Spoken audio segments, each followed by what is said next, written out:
तो ये समझना ज़रूरी है कि कई ऐसे पेशेंट्स हैं जिनको कोविड के बाद भी 12 हफ्ते तक काफ़ी लक्षण रह सकते हैं और उनको भी ट्रीट करने की ज़रूरत है। कुछ ऐसे पेशेंट्स हैं जिनको खांसी कब रहती है, हफ्तों भर खांसी रहती है कोविड के बाद, और कई छाती में दर्द या घबराहट या कहते हैं पल्स ज़्यादा रहने के लक्षण रहते हैं।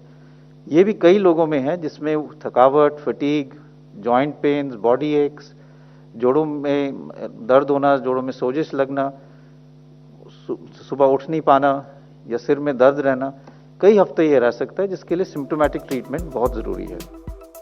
कोरोना वायरस पर देश के हालात क्या हैं, इस पर आज स्वास्थ्य मंत्रालय की प्रेस कॉन्फ्रेंस हुई, जिसमें कोरोना के ताजा हालात बताए गए। इस प्रेस कॉन्फ्रेंस में एम्स के डायरेक्टर डॉक्टर रणदीप गुलेरिया ने कोरोना से सही होने के बाद क्या लक्षण रह सकते हैं, उन बातों पर प्रकाश डाला। उन्होंने बताया कभी कभार ये लक्षण 4 से 12 सप्ताह तक रह सकते हैं और कभी कभार ये 12 सप्ताह से ज्यादा रह सकते हैं। जैसे जैसे हमारा रिकवरी रेट इम्प्रूव कर रहा है, लोग रिकवर कर रहे हैं, तो हमने लास्ट टाइम भी यही देखा था कि एक और इशू जो आ जाता है वो है पोस्ट कोविड सीक्वले का, और इस पे अब काफ़ी हद तक डिटेल्स भी आ गई हैं जो हमें पहले नहीं पता था।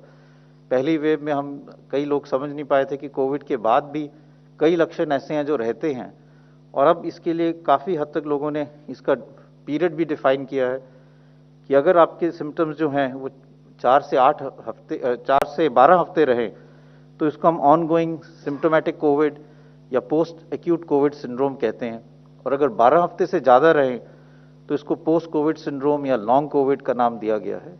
तो ये समझना ज़रूरी है कि कई ऐसे पेशेंट्स हैं जिनको कोविड के बाद भी 12 हफ्ते तक काफ़ी लक्षण रह सकते हैं और उनको भी ट्रीट करने की ज़रूरत है।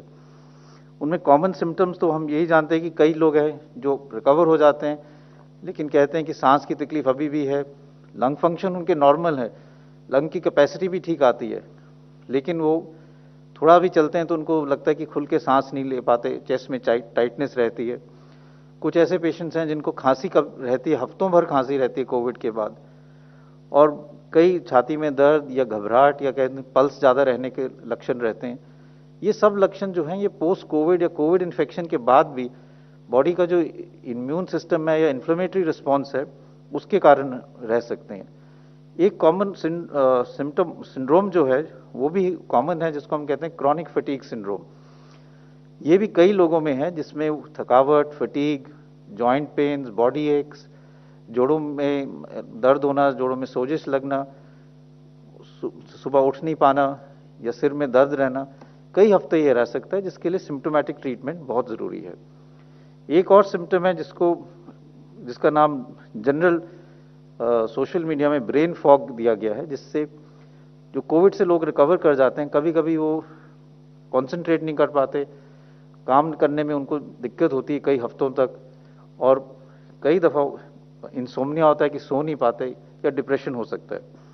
तो ये सारे जो चीज़ें हैं इसके लिए रिहैबिलिटेशन करना ज़रूरी है, और जैसे हमारा रिकवरी रेट ज़्यादा होगा, केसेस ज़्यादा रिकवर करेंगे, तो ये ज़रूरी है कि मेडिकल कम्युनिटी जैसे हमने लास्ट टाइम किया था कि multi disciplinary post Covid clinics को डेवलप करें जहाँ पे रिहैबिलिटेशन हो। एक जो हमने लास्ट टाइम पाया था कि अगर हम लोगों को योगा कराएं तो उससे जनरल फीलिंग ऑफ वेलबींग भी आती है, और एक्सरसाइजेज करने से लंग की कैपेसिटी भी बढ़ती है और overall feeling of wellbeing is there. तो मैं यही स्ट्रेस करना चाहूँगा कि जैसे जैसे हमारा रिकवरी रेट बढ़ेगा तो हमारे पोस्ट कोविड के पेशेंट्स भी बढ़ना शुरू होंगे, and we should prepare so that we are able to manage them. वहीं एम्स निदेशक डॉक्टर रणदीप गुलेरिया ने उन बातों को भी निराधार बताया जिसमें जानवरों से कोरोना होने की बात सामने आ रही थी। इस पे अभी कोई डेटा नहीं है कि एनिमल से जो वायरस जो है अब फैल के ह्यूमंस में हो रहा है, इसलिए मैं तो ये कहूँगा कि ऐसा नहीं है। अभी तक जो डेटा है वो यही है कि ह्यूमन से जो है वायरस कुछ हद तक एनिमल्स में हुआ है, जो एक न्यूयॉर्क के जू में भी हुआ था शुरू के फर्स्ट वेव के टाइम में, लेकिन अभी ऐसा कोई डेटा नहीं है। कि एनिमल्स से लोगों में कोविड हो रहा है। देश में इसी बीच कोरोना के रोजाना आने वाले मामलों की संख्या कम हो रही है। पिछले 24 घंटों में कोरोना वायरस संक्रमण के 2,22,315 नए मामले सामने आए और 4,454 लोगों की कोरोना से मौत हुई। 24 घंटों में देश में कोरोना से 3,02,544 लोग ठीक हुए। देश में कुल मिलाकर अब तक 2,37,28,011 लोग कोरोना से रिकवर हो चुके हैं। भारत का कोरोना रिकवरी रेट 88% से ज्यादा हो गया है। देश में कोरोना के सक्रिय मामले लगातार कम हो रहे हैं। पिछले 24 घंटों में कोरोना के 84,683 एक्टिव केस कम हुए हैं।